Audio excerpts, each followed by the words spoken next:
Like, is there some pressure on Deebo now that he got paid, coming off one of the most unique seasons in NFL history, to produce right away? No. Or is Trey going to get all the blame? I think Trey, because I know what Deebo can do. And I know that, like, Deebo, once the whistle blows in the game's ready to roll. I honestly saw Deebo I'm talking doing about the games. I'm talking about Deebo producing in the games. That's what I'm talking about. Yeah, because I think, like, now if he's dropping the football, then yeah, he would get some shit. But if, like, balls are flying over his head, it is going to go to the quarterback. And then the coach will just pivot and hand him the ball. But I think we'll or give him, like, sweeps and screens. Like, I think it's on the quarterback to figure out how to get on the same page. I think 100%. Pressure on the quarterback to get on the same page as a superstar. Yeah, I mean, he might be throwing the ball to somebody else. But I'm just saying when he throws it at 19.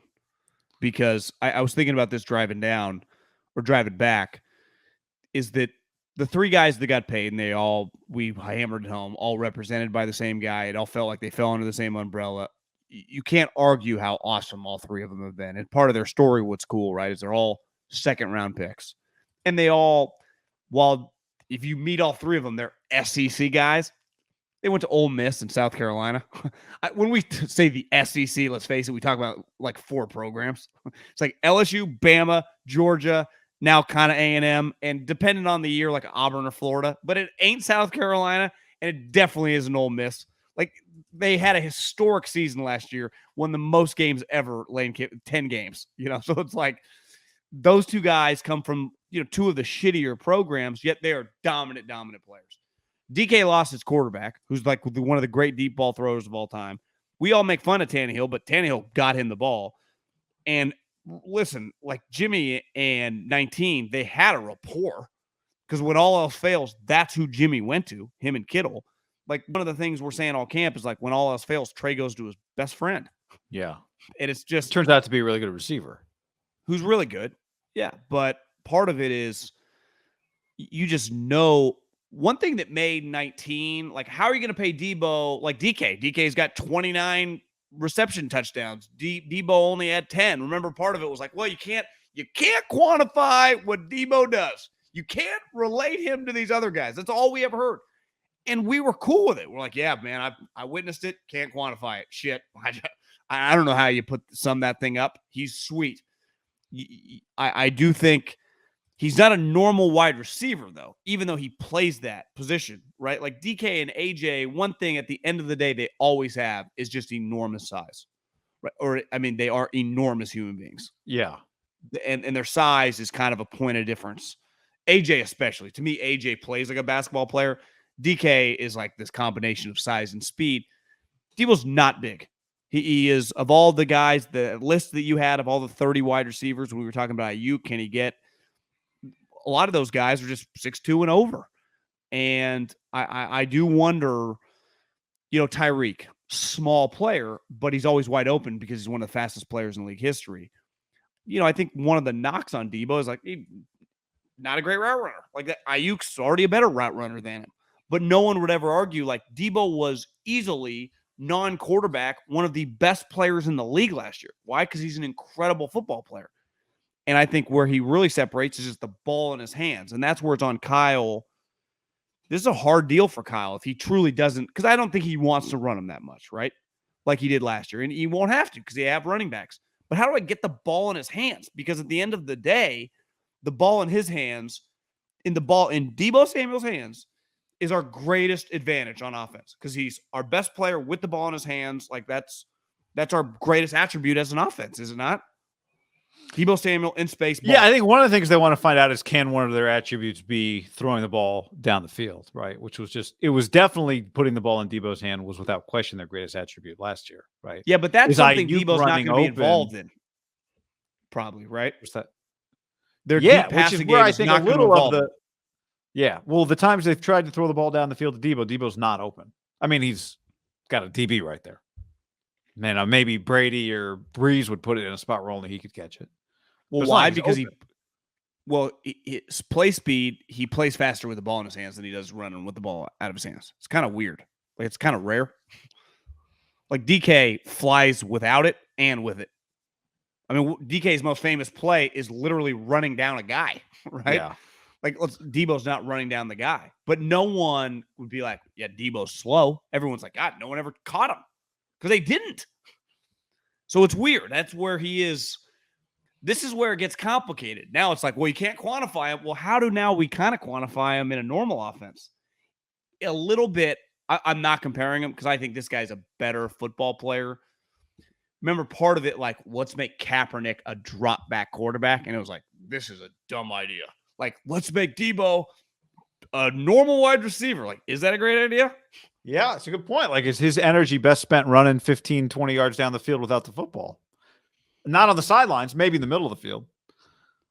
But one thing we know he can do is like the stuff over the middle of the field. He's not a slot receiver, but he does dominate that area. Yeah, that's what I mean. That stuff's good. I'm saying, like, are we wasting routes with Deebo running sideline? Yes. Yeah, like that's clear. Unless it's a specific like he does for use check or whatever, like use check's wide open. You know, those type plays where you just kind of roll. Like I would not just run normal routes like you would with Tyreek and DK, just like go deep, right? Consistently. I'm not saying you got to have a different pitch and do it every once in a while, but I would factor other guys into those roles over 19. And why would they? Are they just? Isn't this the time to just feel kind of what like is this going to be a role we haven't asked him to do this at all? Don't you think Kyle would scrap that? Doesn't that make a good coach? Ask players like you don't ask Kevon Looney to shoot threes, just like you don't ask Steph Curry to back guys down in the post. Like, is it part of it? Like, ultimately, Kyle, what makes him so great, you'd say, as an offensive play caller. When we say scheming, I think we mainly mean with Kyle, like design of plays, but also the way he designs them with who he's using for those designs is what makes him a pretty special play caller. But this gets back to like, are they just using Deebo like they used to? And it's like, well, yeah, maybe. Well, you and I were talking about this the other day at practice, but Patrick Mahomes had the lowest percentage of tight window throws in the NFL last year, 8%. The only guy under 10%.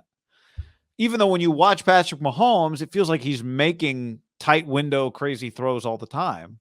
But most of his throws are dudes wide ass open, right? You said less than 10. That percentage was the number of times that he threw a tight window throw. The percent he threw tight window throws 8% of the time, which was lowest in the NFL. So all 92% of his other throws, guys are considered quote unquote open. Yeah, I guess they're not tight window throws. That's pretty. You're right, because it feels. If you watch the Chiefs game, you're like, Jesus Christ, those last 3 passes by Mahomes. But but there's probably so many other throws where it's just Tyreek's 8 yards ahead, or Kelsey's just bigger, or whatever. Just dump down to Clyde Edwards-Helaire. So, the key, I think, one of the first keys to completing passes is open receivers. And we saw it with Shanahan. You can really control Deebo, and there were many throws, and this is not just around the line of scrimmage, where Deebo is just wide open. Somehow, even though you think everybody's focused on him, and yet somehow Shanahan gets him open. I do think, and this is not to, I don't know if this is true or not. Maybe you have an opinion on it. I do wonder if there are just things in practice that just don't unfold the way they unfold in games.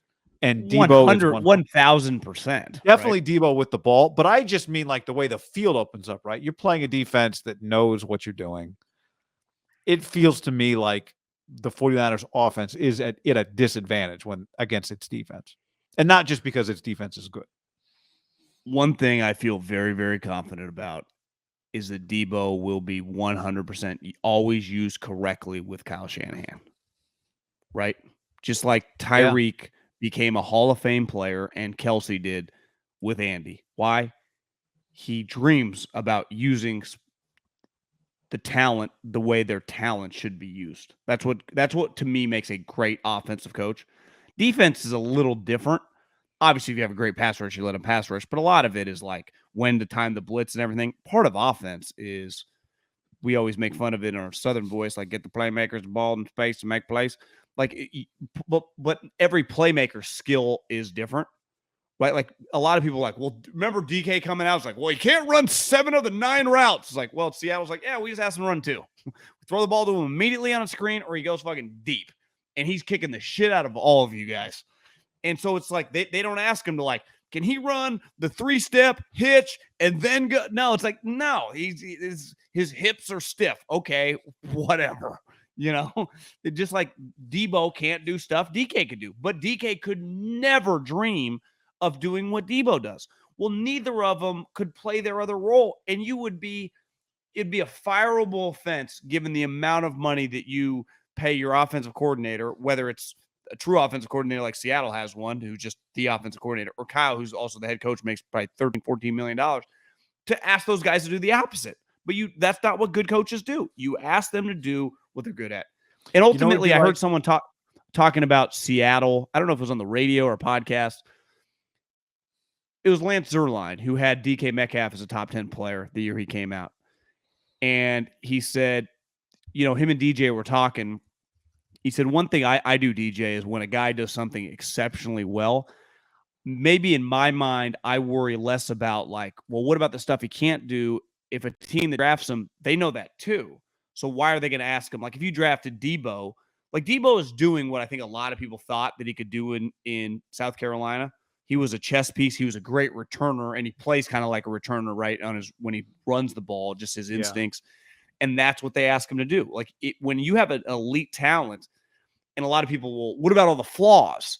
Well, the good teams and the good coaches and the good units, they asked that guy. Well, Bill Walsh's whole thing was like, stop telling me what he can't do. What can he do? And then find out what he can do and then utilize that. And ideally, if some of the stuff that you have a quote unquote red flag, a flaw as a player, you can improve on incrementally. But if two of the 8 or 9 things that I need you to be able to do, or 3 of them, you're an A+, well, we got something, right? And I think that's what the 49ers have thrived with Deebo. You would say that Seattle, it might end now with the quarterback, they thrived with DK, is utilize what they're great at and then let them cook. Now, that's the argument, I think, of like the national narrative, and I don't think Kyle gives a shit about this, is like, well, now is Deebo just going to be a normal wide receiver? Yeah, probably not. Is it going to look like it did the last 6-7 games? Probably not either. But it'll be some hybrid version of getting him the ball within, I would say, 10 yards of the line of scrimmage more than it will be some of the deep. Besides, like the deep in and kind of some of his stuff over the middle of the field is something he does. But I think the outside the number stuff is just very hit or miss and not worth wasting your time on it. Yeah, because he's not going to be open enough. And I think the change. Remember Trey Lance's touchdown against the Texans, like a deep play action way down to Deebo coming across. That, I would imagine, was a schemed play, right? When we're talking about missing Deebo, we're talking about Deebo one-on-one trying to get open down the sidelines for a deep throw, a timing deep throw, right? Yeah. And I think any change with Deebo just means maybe less running, not different routes. You know what you're describing is like when a coordinator gets hired to become a head coach. If he got the head coaching job by being a good play caller, then don't have him give up play calling when you hire him, right? Very like Kyle Shanahan, you don't hire him to be the Niners coach and then say, delegate your play calling.